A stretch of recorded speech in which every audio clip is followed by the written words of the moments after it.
Chapter 6, Fundamental Rights and Duties. In the previous chapter, we studied how the Constitution of India was written. We also studied the main objectives of the Constitution. One way of ensuring that the objectives are achieved is to guarantee fundamental rights to the citizens. In this chapter, we shall study the rights included in the Constitution and why they are important. Introduction. Today, most countries, through their constitutions, grant rights to the citizens. The aim of such rights is to help in the all-round development of the people. Rights are necessary also for strengthening democracy. The fundamental rights, therefore, constitute a very important part of a constitution. I thought that uprisings in Tunisia or Egypt took place because those governments did not accept people's rights.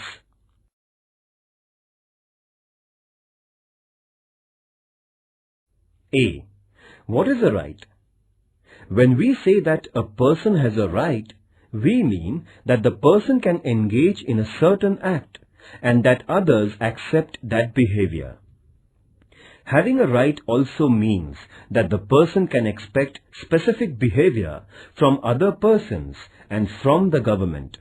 Thus, rights can come into being only when other members of society and the government accept certain obligations. You must have seen that there is a silence zone near hospitals.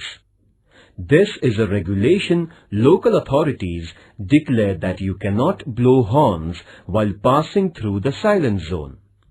This regulation comes in the backdrop of a socially accepted idea that patients in the hospital need silence and that they are entitled to rest and recuperation in peace. Thus, the patient's claim to rest is accepted by society, and then a regulation is made to enforce that claim. Society accepts various such claims mainly when they are seen as reasonable. In other words, rights require in the first place an agreement among members of the society over what are reasonable claims of its members. Then, it also requires legal provisions for ensuring the rights. Such legal provisions include limits on the powers of the government.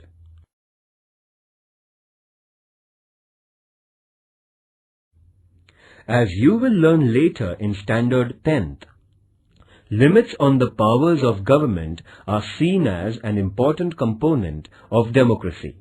By agreeing to have limits on the government, a society ensures democratic government. When there are no limitations on government's powers, there is no democracy. I had heard of this word democracy, but did not know that it was related to rights. Must find out the rights of people in different democracies. When we say that we have freedom of speech, it means that other people around us also have the same right, and we all agree that we can freely express our opinions. Then, there must also be legal provisions for protecting the freedom of speech. There must be provision that police or any other government officers cannot unnecessarily restrict our right to express our views. In this sense, rights imply limitations on the powers of the government. By granting rights to citizens, governments agree to limit their powers. Read newspapers of 1 week. List the new items that are against the government or critical of the government or some leaders. What would happen if the government said that you cannot publish any news that is against the government or cannot publish news items that criticize the government? By allowing publication of news opposed to it, the government accepts certain limitations. This is also known as freedom of the press. This freedom is part of a freedom of speech.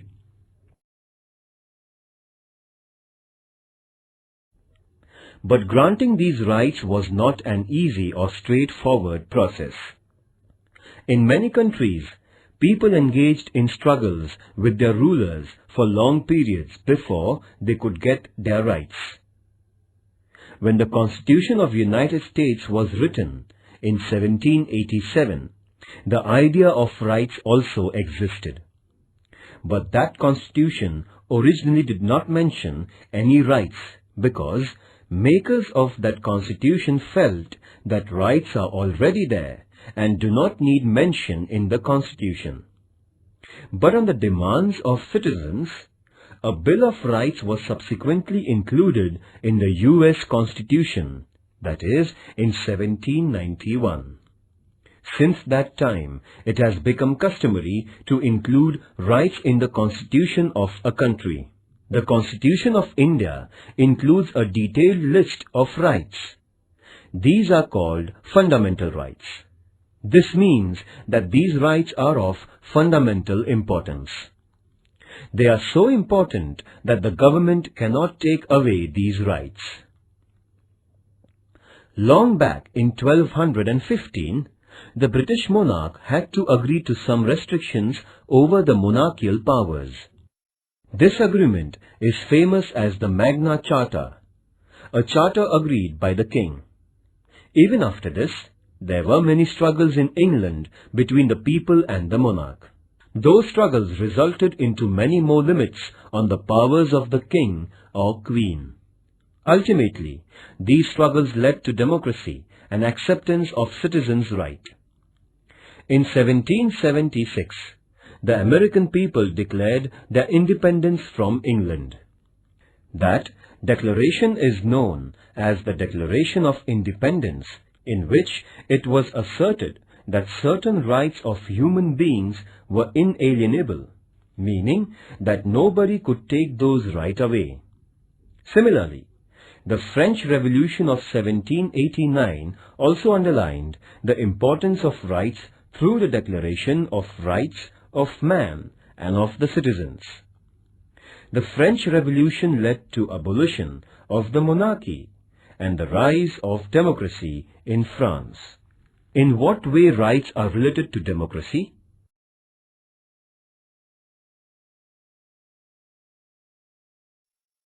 Educational and cultural rights. India is full of diversity. People in a country speak different languages, follow different religions, adopt different cultural practices, and celebrate different festivals. This is possible only when we do not force people to give up their own cultural practices and adopt the culture of the majority.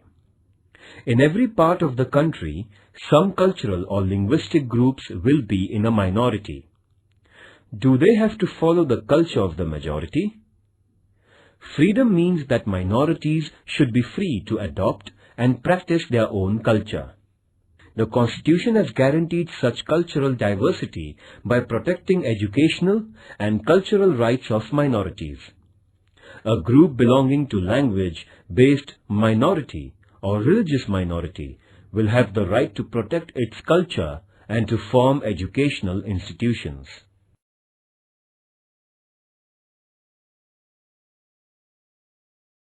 B. Are fundamental rights mentioned in Indian Constitution. Even before India became independent, our leaders were aware that a future India must respect rights of citizens and that there must be a guarantee of those rights. When India was under British rule, Motilal Nehru, who was president of an all-party committee, demanded that the government must adopt a Bill of Rights, that is, in 1928. Before Motilal Nehru, Lokmanya Tilak had declared that Swaraj was my birthright. And before Lokmanya Tilak, Mahatma Phule had recognized the importance of education and equality as rights of human beings. These ideas form the origin of our rights today in free India. There is a separate part of the Constitution of India where fundamental rights are mentioned. These fundamental rights include liberty, equality, right against exploitation, right to freedom of religion, cultural and educational rights, and right to constitutional remedy.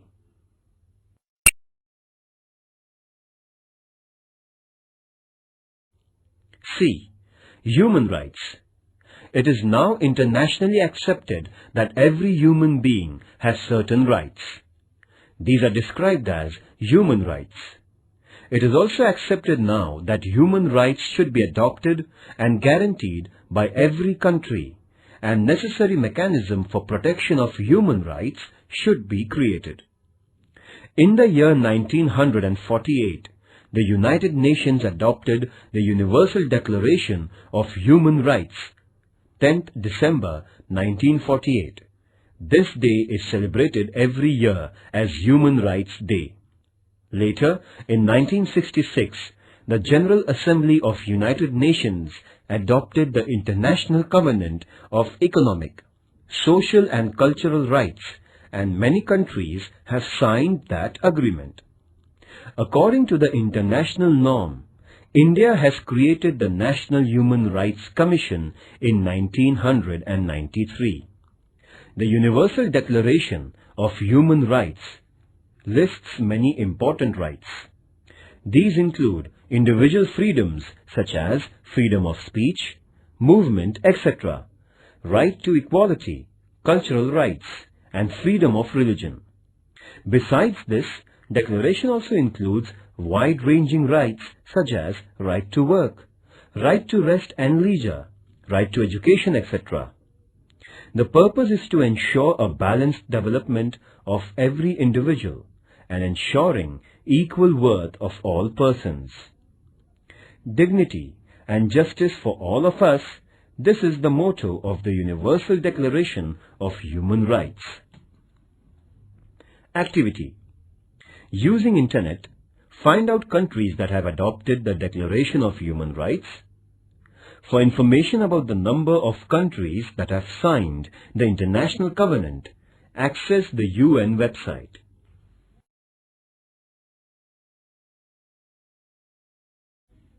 D. Citizens' duties. Why can't we have only rights and no duties? It is often said that rights and duties are two sides of the same coin. Do you know what it means? Let us take an example. Right to equality means that men and women must have equal status and equal treatment. Does this happen in real life?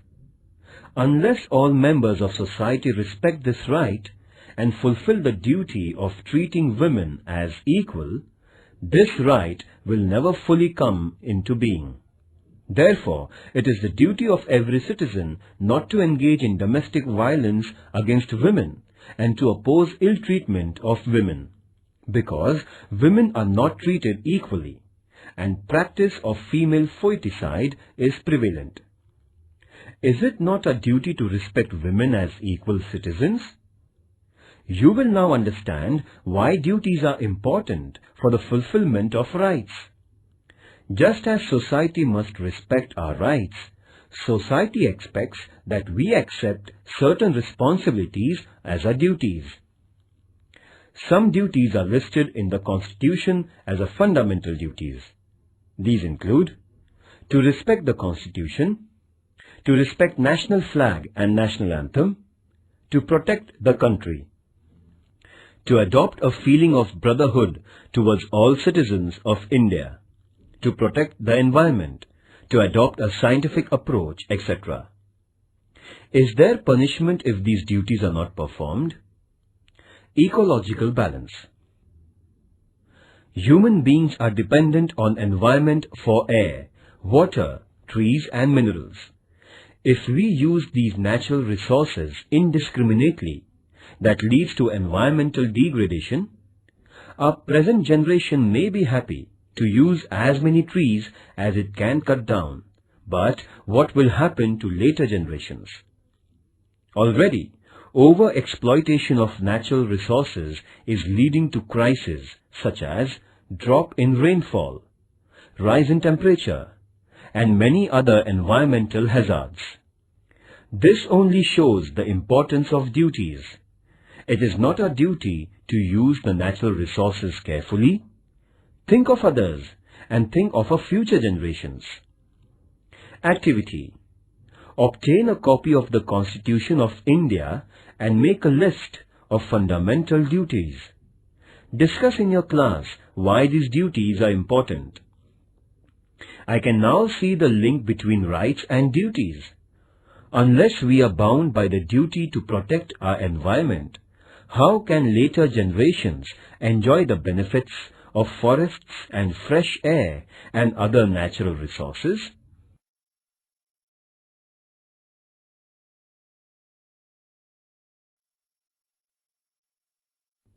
Right to equality. Democratic government means that the government is not arbitrary. It works according to rules and regulations. But what if rules were only applied to some people and not to some others? It would still be an arbitrary government. Therefore, there must be the same rules for everyone. This is the principle of equality before laws. Our Constitution guarantees that all persons will be treated equally by the government. Equality means that persons will not be treated differently just because of the gender, religion or caste, etc. Right to equality also means that everyone will get equal opportunities. Remember that there are many inequalities in our society, and to remove those inequalities is the objectives of our Constitution. Therefore, it is the responsibility of the government not only to treat all persons equally, but to implement policies that will bring equality in our social relations. You may have heard about reservation of seats in school and college admissions for women or persons of weaker sections. This is an example of government's efforts to bring equality. Right to equality does not mean only equal legal treatment. It also means that groups which are backward and traditionally discriminated against must get the opportunity to develop themselves and become equal in the true sense. Thus, right to equality puts a responsibility on the government to remove injustice and inequality.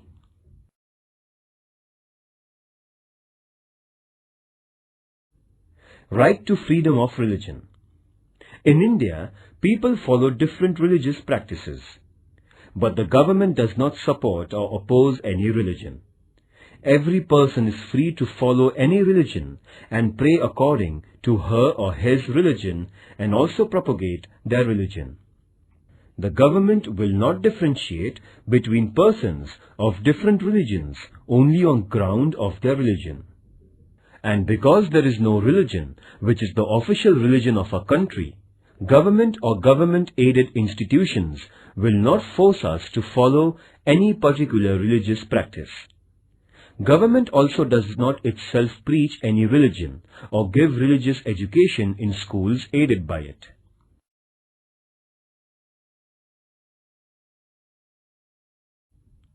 Right to information. Similarly, the right to information is now enforced, though it is not part of our fundamental rights. Citizens cannot judge the government if they do not have enough information. Therefore, of late, it has been accepted all over the world that democracy means citizens' right to get the information from their government. This is known as the right to information. After the efforts of the senior social activist Anna Hazare and his followers, right to information was passed by the government of India.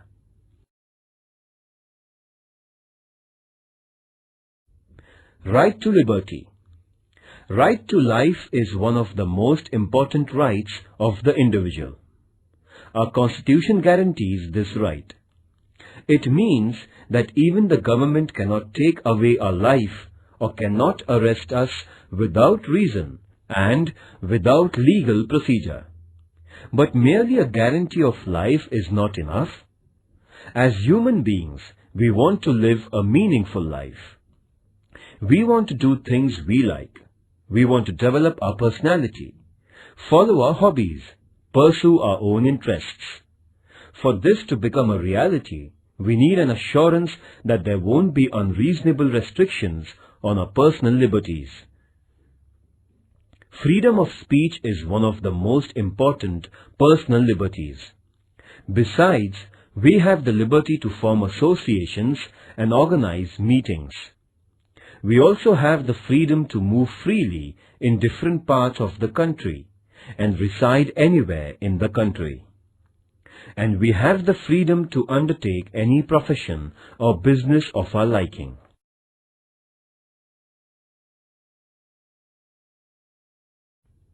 Right to constitutional protection. So far we listed the rights guaranteed by the Constitution. But what do we mean by guarantee? If our right is violated, we can go to the government for protection. But what will happen if some officer or the government itself violated or did not respect our rights? In such situation, we have the right to move the courts. This is also called as right to constitutional remedy. Court will decide if the government has wrongly interfered with our rights, and if so, ask the government not to do so. Judiciary is the protector of our rights. This provision makes our fundamental rights truly guaranteed. First, what is the importance of right to equality? Second, why is the right to constitutional remedy the most important right? Activity. Imagine we had right to liberty but not the right to equality.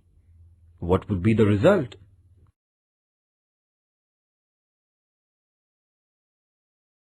Right against exploitation. Both liberty and equality will be violated if some people are forced by others to undertake some work against their wishes. Because of poverty, there used to be many people who would take loans from private moneylenders, and the moneylenders would then force them to work without payments until the loan and interest are repaid. This practice was known as forced labor or wait. The Constitution has declared such practices as illegal. There will be no slavery in any form, and nobody will be treated as a bonded labor. Another fallout of poverty is that children from poor families are required to undertake work and earn money. As a result, children are sometimes employed in very hard and dangerous jobs, such as the job of making firecrackers.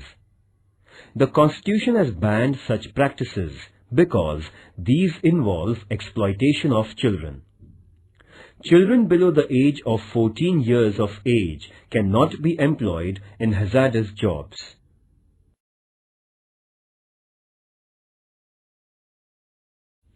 Positive and negative rights. Rights are necessary for our personal development. They are necessary also for the well-being of the society. Rights ensure that weaker and backward sections of society get opportunities to improve their condition. The right to equality is very important in this respect. Thus, some rights are limitations or restrictions on the powers of the government, while some rights mandate that the government adopts policies for the well-being of weaker and needy sections. In this sense, rights are responsibility of the government and the society to make sure that various services and facilities reach all sections. So, our rights are twofold. Some rights are restrictions on government, what the government cannot and should not be doing. Let us call them negative rights, because they tell us what the government should not do. On the other hand, some rights tell what the government should do. These are positive rights. Right to education, for instance, is a positive right. On the other hand, freedom of speech is a negative right, meaning that it states that government cannot put unreasonable restrictions on a freedom of speech.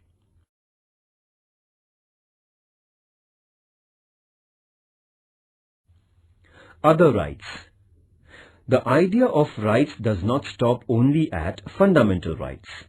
For instance, we know that citizens of India enjoy the right to vote.